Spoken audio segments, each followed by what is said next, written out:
哇，这放松的小黑飞回来了，我以为它被老鹰叼走了。失踪了26个小时啊，突然就冒出来了，不知道它飞去哪里藏起来了。身上好脏好黑呀，爪子跟嘴巴都是黑的。来，饿了吧？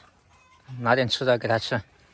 20多个小时没吃东西了，害我昨天晚上一晚上都没睡好，今天一天都没心情，饭都不想吃。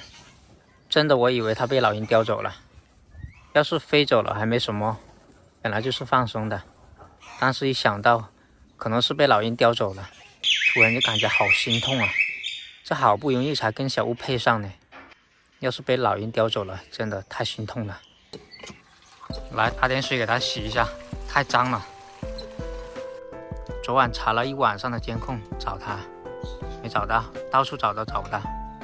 事情是这样子的，昨天4点30多分的时候，我在外面荔枝树的网床上刷手机，本来他们在那里陪我，突然他们跑回家了，2只跑回家里面。4点39分的时候飞到外面电线上，4点40分飞回家的楼顶上。到了4点43分的时候，小屋叫了一声，它自己飞下来了。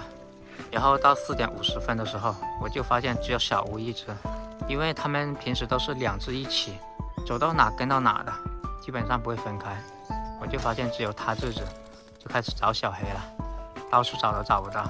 查了监控，就是4点40分到4点43分，这3分钟失踪的，应该是被老鹰追了，然后它跑到一个地方藏起来了，直到今天下午6点钟的时候才飞出来。藏了20多个小时啊，本来我都不抱希望了，没想到飞回来了。